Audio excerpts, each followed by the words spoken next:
No agent sleeps well when there's a name like Marcos the Scream Salinas loose in the world. He wasn't just the DEA's most wanted drug trafficker, he was an enigma. For more than a decade, Salinas had built an empire that didn't follow the usual drug trafficking rules. He didn't use mules, he didn't use planes, he didn't use boats. He disappeared with his cargo and turned up with millions. Where was he? How did he move drugs without leaving a trace? Even satellites seemed blind when they tried to find him.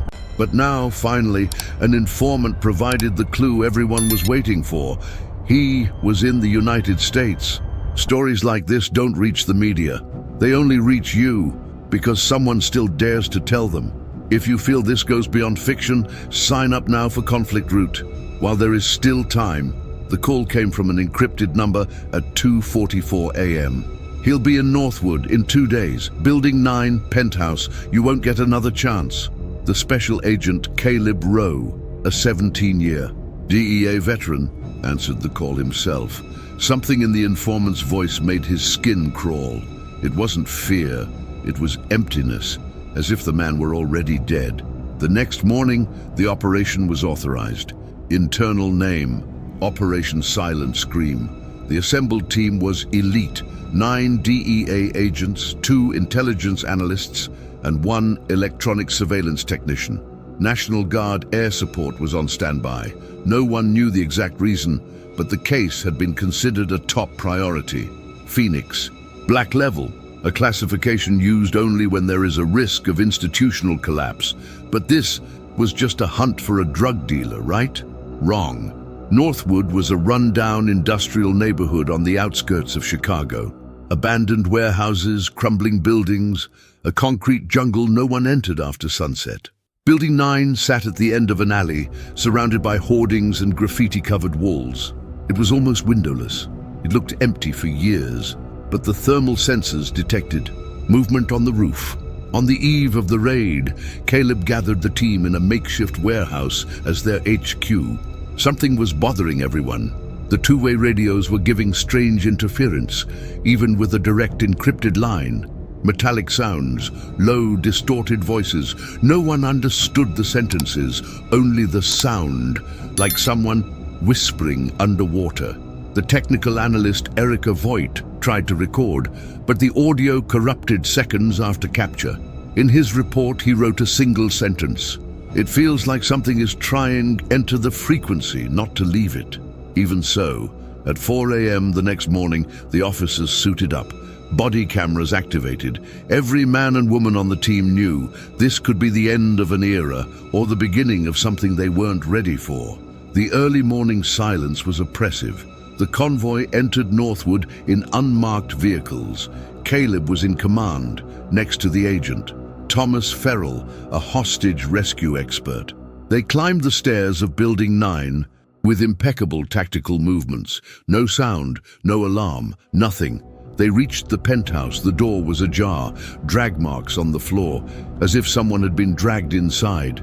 But there was no blood, no noise, just the sound of a kind of wind coming from inside the apartment, but all the windows were closed. Caleb gave the signal, 3, 2, 1, invasion. Her body camera shows the team forming up. Erica watches on the monitor at HQ, watching everything in real time. But then the video freezes for 3 seconds.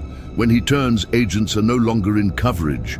They are in a strange corridor, poorly lit with dirty walls and old wooden doors. No match for the building's floor plan. Erica checks the GPS signal.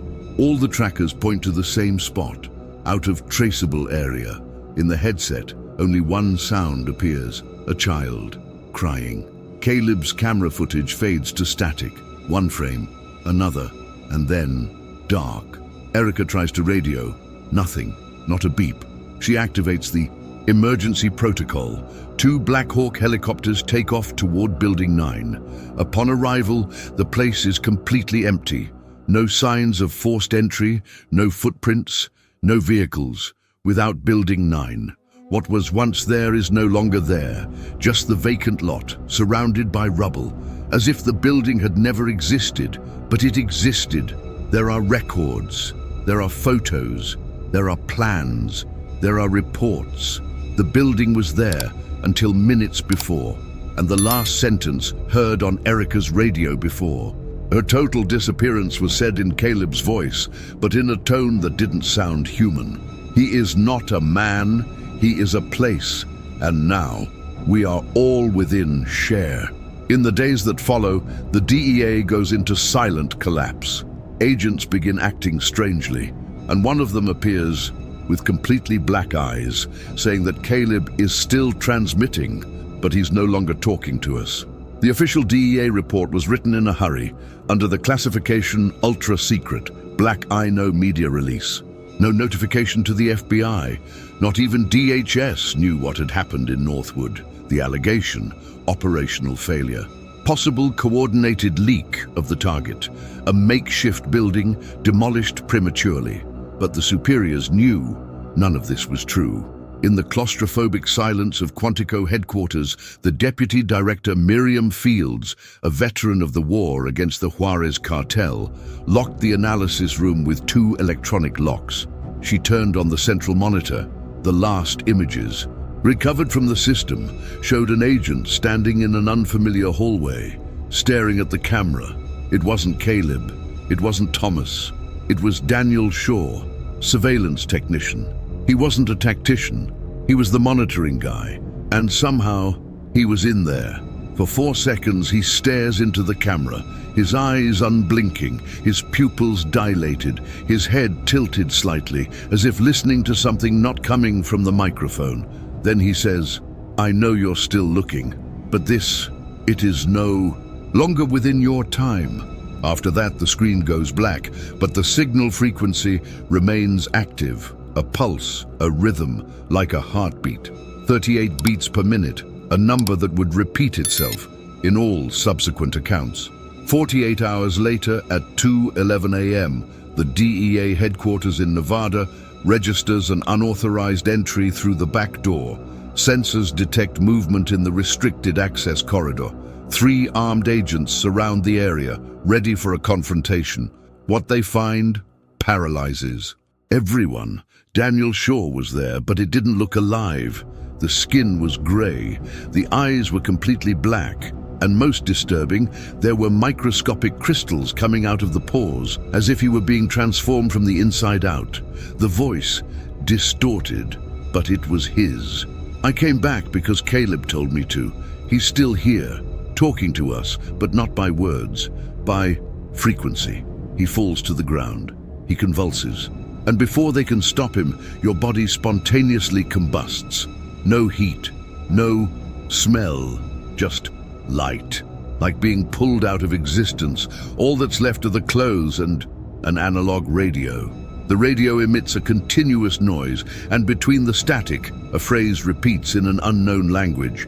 The partial transcription, done by a CIA linguist, suggests a Proto-Akkadian origin, and translation is impossible.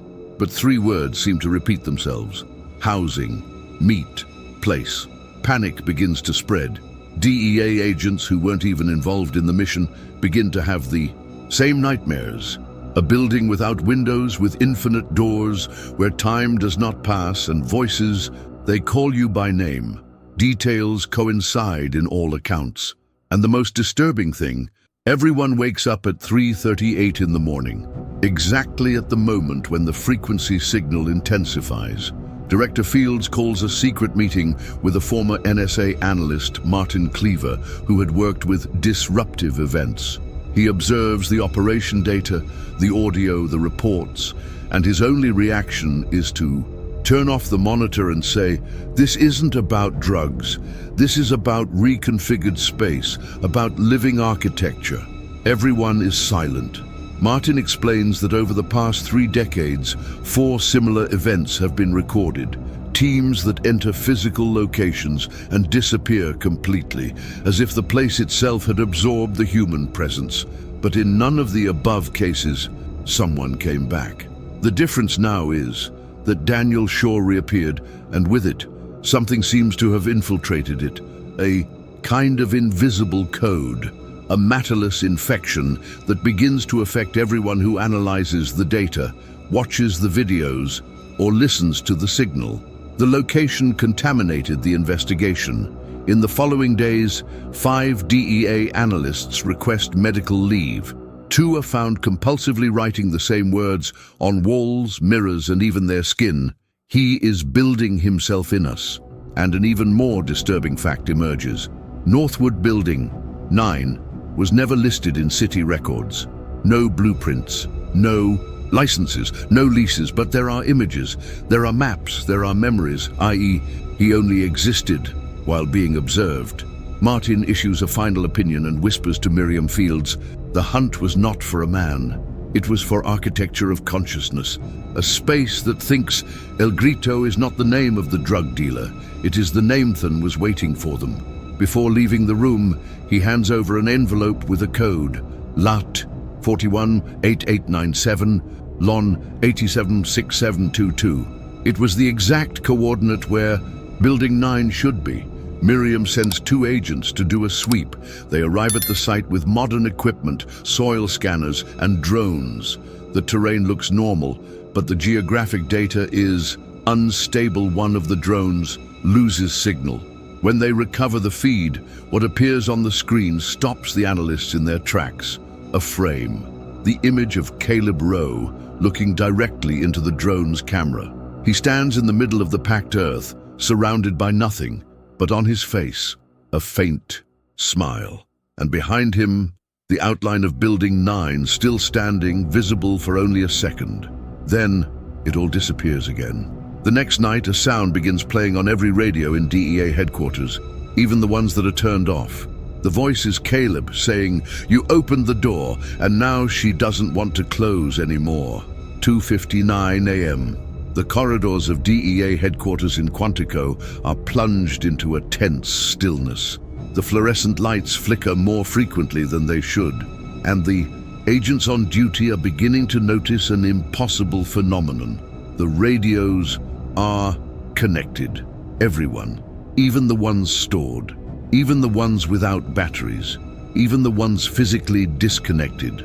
The sound emanating from each of them is the same. A voz de Caleb Rowe, but not like a normal transmission. The voice comes in layers, as if he were speaking underwater through something vivo. The audio was recorded and analyzed by experts from the NSA, CIA, and the Air Force's Paranormal Division. None could explain the phenomenon, but they all agreed on one thing. This is not just communication, it is an invitation. The full message, heard by dozens of agents that night, read as follows. She opened her eyes when you arrived. Now she's learning to talk, and she likes you. He likes the sound they make when they try to escape. She, the word that now became a constant among the delusions of those involved, and among the most secret documents, it gained a new name, the living structure of Northwood. The investigation, now at risk of being buried, had a new development 48 hours after the radio incident. A Chicago police officer called Raymond Keller voluntarily presented himself at DEA headquarters. He said he had been through the Northwood area on the day of the operation and had seen things that they shouldn't be there. Raymond was experienced, 30 years of service. He wasn't the kind of guy to make up stories, but his testimony made the air in the room freeze. When I turned onto 27th, I saw the DEA patrol cars heading toward Building 9, but the building was moving. I can't explain it. The windows blinked as if they were eyes, and there was something standing on the roof, a large figure, like a man, but it wasn't human. He looked at me. He trembled. My hand started bleeding bluntly, and my patrol car radio screamed. It didn't ring. It screamed, like someone was inside it. So I turned the car around and ran away. But to this day, I still hear the sound of a breathing building. The statement was filed, but was recorded as hostile, non-human interaction indicator, level 4. But nothing could prepare the DEA for what was to come the following week. Erica Voigt, the communications analyst monitoring the original mission, disappeared from her home. No sign of a break-in, nothing on the surveillance systems. Just one detail. Her computer screen displayed a single text file. One sentence. Architecture no longer needs doors. It now lives in the eyes of the beholder. Hours later, Erica's cell phone automatically dialed DEA headquarters. But it wasn't her speaking. It was a voice composed of several, as if all the voices of the missing agents were merged into one. They said, "The place doesn't want you to stop. It wants you to come back in. It wants you to finish what you started." By this time, a climate of silent panic took over the agency. Miriam Fields, under pressure from Washington, was forced to officially suspend the operation. But in the basement of the headquarters, something was brewing. A second mission, a smaller group, better trained, psychically resilient, recruited from agents who had already dealt with the unexplained. One of them was Victor Granz, formerly of Delta Force, now in the domestic counter-terrorism sector. Victor had full access to the Operation's silent scream files, and as I read the reports, watched the videos, and listened to the broadcasts, something began to happen. He started to draw the building, on every piece of paper, on every white wall in the dorm, on their clothes, while they slept, during meetings, a drawing that repeated itself obsessively. Doors, doors, doors, all connected by a spiral that turned inwards. The problem? No one ever showed him a blueprint of the building, because she did not exist. Psychologists have attributed the phenomenon to unconscious symbolic contagion. But a neurocommunication expert was more blunt. It's not a symbol, it's a code, an invitation to return. Victor, even in an altered state, demanded to lead the next raid, and when asked why, he said, "We're not going to capture El Grito. We're going to deconstruct it before it rebuilds itself within us." But on the eve of the raid, a final incident would put everything in check. To the 3A38, as on every previous night, every monitor in the DEA building displayed the same video, without any connection to any server. Caleb Rowe, again. But now, standing inside a dark room with dozens of bodies in the background, he smiles slightly and says, "You're calling this a building, but it's not a building. She is a will, and he's using you to get out." The video ends with a sound, but not a human scream. One scream of cracking concrete, as if space were shattering from within. The next morning, the city of Chicago feels a slight earthquake, but the seismographs register nothing. Where Building 9 disappeared, a new structure begins to emerge, and it was not built by human hands. 3:38 a.m. The time repeated itself like a broken clock stuck in an impossible point in time. But that morning, something new emerged. The University of Illinois seismograph detected no seismic shock, no tremors, no telluric activity, but the entire city felt it. A slight, almost organic vibration, as if the ground had breathed. The epicenter? The empty lot where days before the mysterious Building 9 stood. The first to notice something was wrong was Laura Dietz, a city geological surveyor.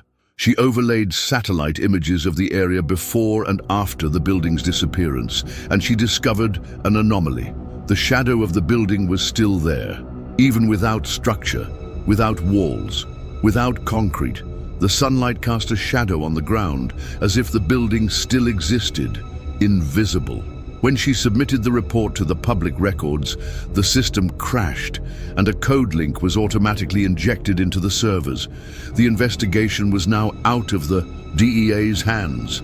Agencies with acronyms that even Miriam Fields didn't recognize began roaming the headquarters corridors. Men without identification, with black briefcases and eyes that didn't reflect light. But Victor Granz was still there, and he knew time was running out. That same night, he returned to the Northwood site. He carried a thermal camera, a portable spectrometer, and something not listed in the official permit. A handmade sculpture based on the drawings he'd been compulsively making. It was a miniature version of the building, but with different doors, some crooked, others locked. And one of them, in the center, was made of a broken mirror. Victor buried the sculpture in the exact spot where the shadow of the building's entrance was cast, and then he waited. Time passed differently there. Their watches froze. The second hand began to move, backward, The wind spun counterclockwise, and then in front of them, a figure appeared. It was Erica Voigt, but it wasn't her anymore. Her skin was intact, her eyes clear, her DEA uniform on. But as he approached, Victor realized there was no sound from her footsteps, no movement of air, no smell. She stopped before him. She smiled and whispered, "Thank you for bringing the key." Before Victor could react, the ground beneath him gave way. For a split second, he saw it. The structure. It wasn't made of concrete, nor steel. It was made of memories of places, rooms you've seen, hallways you've forgotten, staircases of dreams, walls of sensations. Architecture was made of human memories, and in the center of it, a dark light pulsed like a heart that hates. Victor woke up 36 hours later in the Fort Meade Military Hospital. The medical report indicated severe dehydration, psychological trauma, and strange marks on his arms, as if he had been scratched by living walls. But he knew it was no dream. In his pants pocket was a piece of paper, dirty, wet, torn, a single handwritten sentence. "You came in, now she can go out." The project was officially shut down. The DEA shelved everything. Caleb Rowe's name was erased from the records. Building 9? It never existed, according to the new files. But something kept spreading. Other people began to disappear, not agents, not involved. People who had only heard the story, journalists, technicians, curious people. Some watched the leaked transmissions on the dark web. Others simply overthought the building. Everyone disappeared. A video has begun to circulate. It's a clandestine filming of a windowless room with a single chair. Above it, a hooded woman. Someone asks, "What did you see in there?" The woman raises her head, a second of silence, and then, "I saw the world after her, colorless, shapeless, no way out, as if the universe were the interior of a building she is still designing." The video ends with static, but when the last frame freezes, a familiar face appears. Caleb Rowe, in a black suit, at the back of the room, motionless, staring at the camera with the same look all the agents described before they disappeared, eyes that knew what was about to happen. In the following days, Chicago experienced power outages in isolated neighborhoods. People reported seeing doors appearing in places where there had previously been bare walls. Children dreamed of spiral staircases leading to nowhere, and then the final news.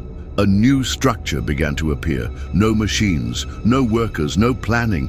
It just appeared, brick by brick, as if sprouting from the ground. On the same lot where Building 9 had stood, but now with a different architecture. Doors in absurd places, windows facing inward, and an inscription carved into the concrete of the entrance in Latin. He calls the abode, the dwelling calls. The area was cordoned off by federal agencies, but it was too late. Something had escaped. Victor begins to dream of a new blueprint, a map, not of the building, but of what's growing inside it. And Miriam Fields receives an unexpected visitor, an 8-year-old boy, alone, with a note in his pocket written in Caleb's handwriting. He was created there, and now he wants to go home.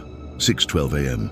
The corridors of DEA headquarters were silent, not from a lack of movement, but from something deeper, a kind of involuntary respect for what had arrived there. The boy was found at the entrance by a security guard. He was calm and clean. He wore a black suit, polished shoes, and his hair was combed like an adult's. In his pocket was a note folded with surgical precision. "This is Elijah. He was born inside, but he doesn't belong there yet." The note was signed in Caleb Rowe's handwriting. Miriam Fields, already on the verge of mental exhaustion, stared at the boy for nearly an hour, unsure of what to do.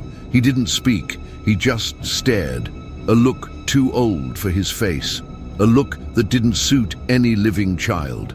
It was only when they put him in an observation room that he moved.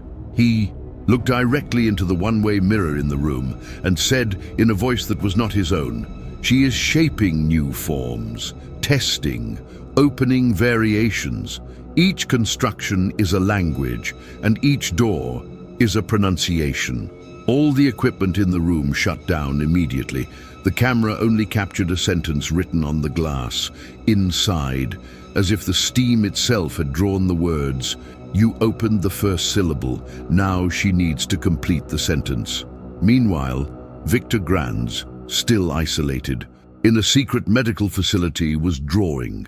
Dozens of sheets of paper scattered about. No two were alike, but they all spoke the same visual language. Circles, staircases, overlapping rooms, non-Euclidean environments, nightmarish architecture. And at the center of all the drawings, a symbol, a half-open door with eyes around it. Human eyes and non-human eyes. The psychiatrist assigned to accompany him, Dr. Henson, recorded on audio.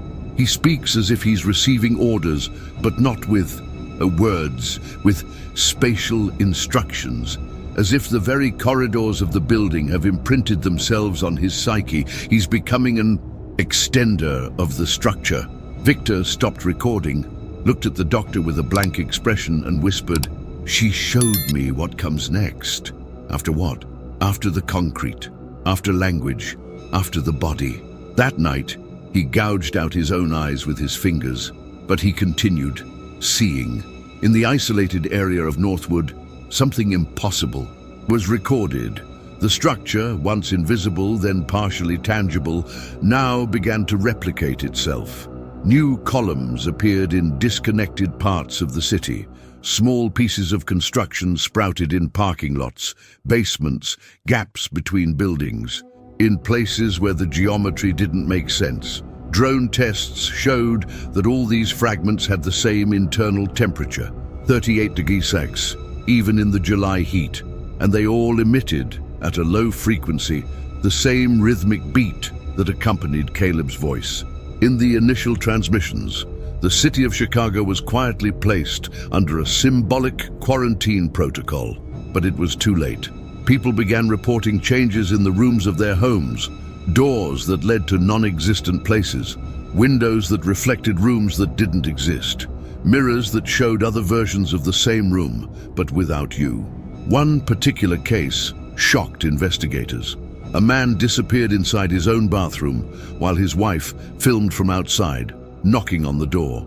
The footage shows the door opening, and inside only the structure, that living geometry, the same spiral, the same lights without a source. A whisper in the background, another room, another part, it grows. Back at DEA headquarters, the boy Elijah refused to eat, to drink, to sleep. Miriam tried to talk to him, now visibly crumbling inside. "Who are you? Really?" The boy answered without moving his mouth. The voice came from behind her, from the ceiling, from the muted speakers, from her bones. "I am the attempt, the error, the prototype of the human door, what was born before language but after will. It tried to become flesh, and it was I who came out." Miriam screamed. She ordered the boy to be taken away, but no one could touch him.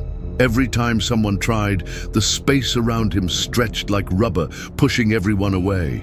And a horrible feeling filled the room, as if every cell in her body knew that touching Elijah was giving away something that would never come back. In the early hours of the next day, he disappeared. On the security monitor, a single image, him standing in front of the wall, leaning his hand against it, and the wall absorbing him, as if it were liquid, as if he were returning inside.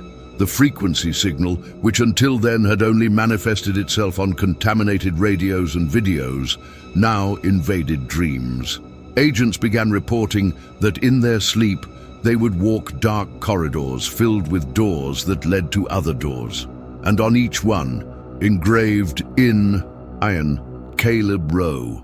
He was now part of the structure, not a prisoner, not a victim, a foundation, the first block, the first pillar, the first name of the new construction.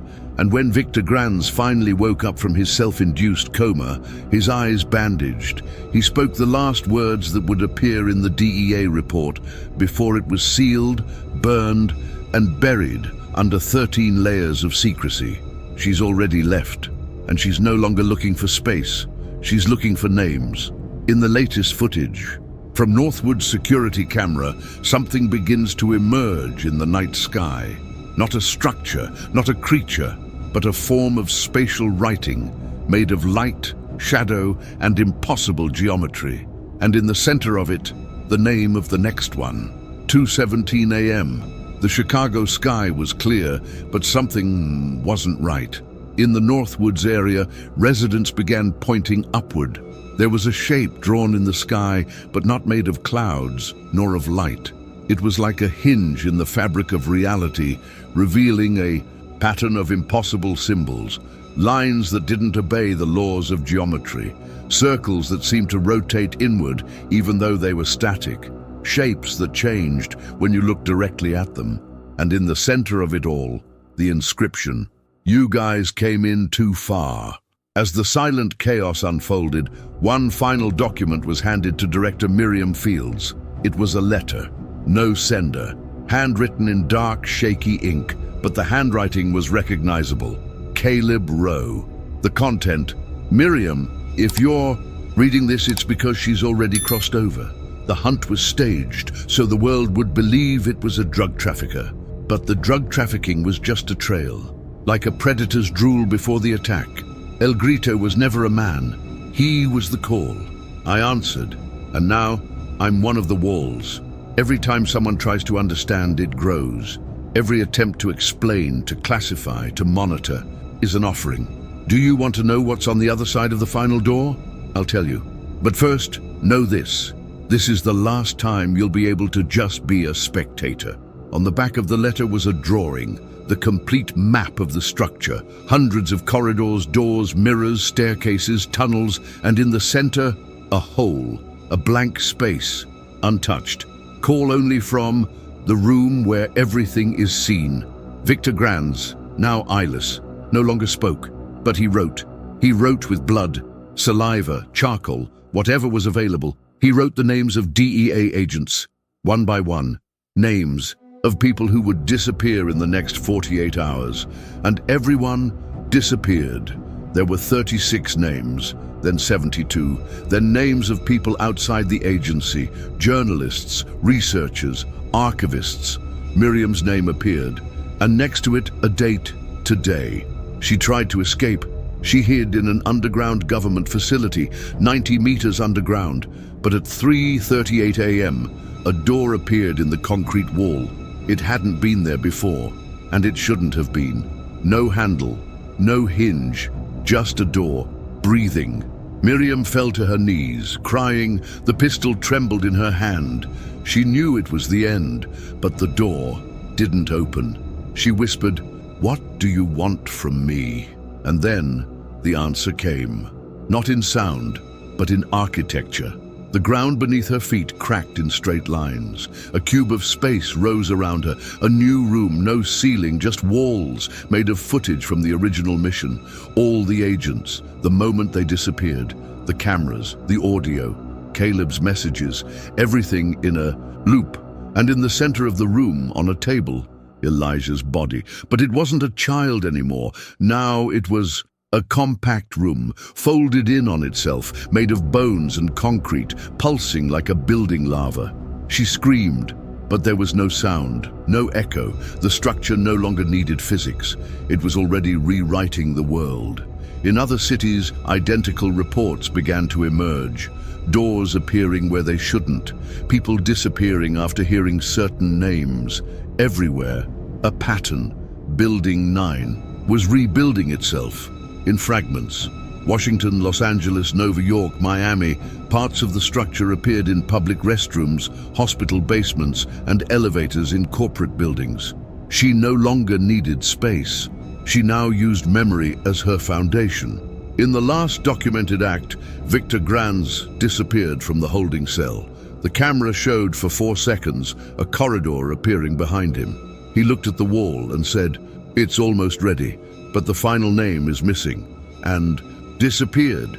2 months later, a video appeared on the DEA's official channel, untitled, unauthored, simply published by an internal IP address, but it's been deactivated for weeks. In the video, Caleb Rowe, wearing a black suit, stands in front of a living, pulsating wall. He smiles, not like a human, but like someone who finally understands, and says, "Thank you for telling this story. Each one who listened shaped another room. Now the structure has entry into you, because what you believe to be fiction, it's just the initial phase of construction. Welcome, the last door, and you." If this story has captivated you, if any part of it has echoed in your mind, so leave a like. That's how we know you came back from this trip in one piece. And comment below, would you have the courage to enter that structure? Your answer may say more than you think. This is the conflict route, and here, the next story could be staring right at you.